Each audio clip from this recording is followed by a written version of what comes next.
রাজনীতির মাঠে সমালোচনা, পাল্টা অভিযোগ আর বিভিন্ন কর্মসূচিতে উঠে এসেছে গণতন্ত্র, ষড়যন্ত্র ও রাষ্ট্র পরিচালনা নিয়ে সরকার ও বিরোধী দলের নানা বক্তব্য। আমাদের আরো নেতৃবৃন্দ আমরা এসেছিলাম।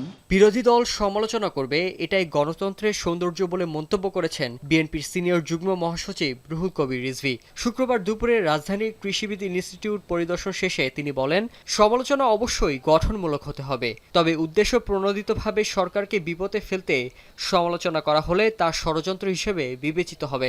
গণতন্ত্র মানেই তো হচ্ছে সরকার তার কাজ করবে আর বিরোধী দল তার সমালোচনা করবে, এটাই নিয়ম এবং এটাই হওয়া উচিত। এটাই হচ্ছে গণতন্ত্রের সৌন্দর্য। তো সেটা তো কেউ সমালোচনা করতেই পারে, তারা বিরোধী দল যারা আছেন তারা সেই সমালোচনাগুলো করবেন, তবে সমালোচনাটা যেন গঠনমূলক হয়। এদিকে ছোটখাটো ইস্যুকে কেন্দ্র করে দেশে অস্থিতিশীল পরিস্থিতি তৈরির চেষ্টা চলছে বলে মন্তব্য করেছেন পল্লী উন্নয়ন ও সমবায় মন্ত্রী এবং বিএনপি মহাসচিব মির্জা ফখরুল ইসলাম আলমগীর। নওগাঁর আত্রাই উপজেলার পতিশ্বর কাছারি বাড়িতে বিশ্বকবি রবীন্দ্রনাথ ঠাকুরের জন্মবার্ষিকীর অনুষ্ঠানে তিনি বলেন, কিছু মহল পরিকল্পিতভাবে দেশে গোলযোগ সৃষ্টির পায়তারা করছে। ফ্যাসিস্ট যারা ছিল তারা দেশটাকে ধ্বংস করে চলে গেছে, অর্থনৈতিক ব্যাপারে লুটপাট করে নিয়ে গেছে।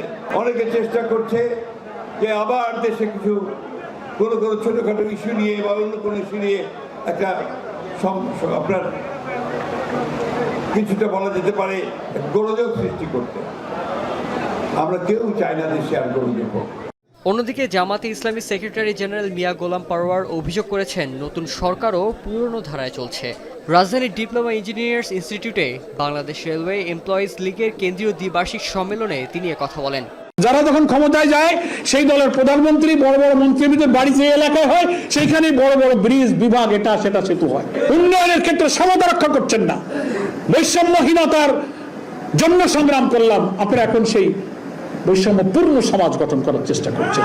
এছাড়া দেশের ব্যবসা বাণিজ্য ও শিল্প খাত ও রাষ্ট্র পরিচালনায় স্বাধীন সিদ্ধান্তে গ্রহণের পরিবেশ নিশ্চিত করার তাগিদ দেন জামাতের এই শীর্ষ নেতা। শাহরিয়ার জামান পুলক, এখন, ঢাকা।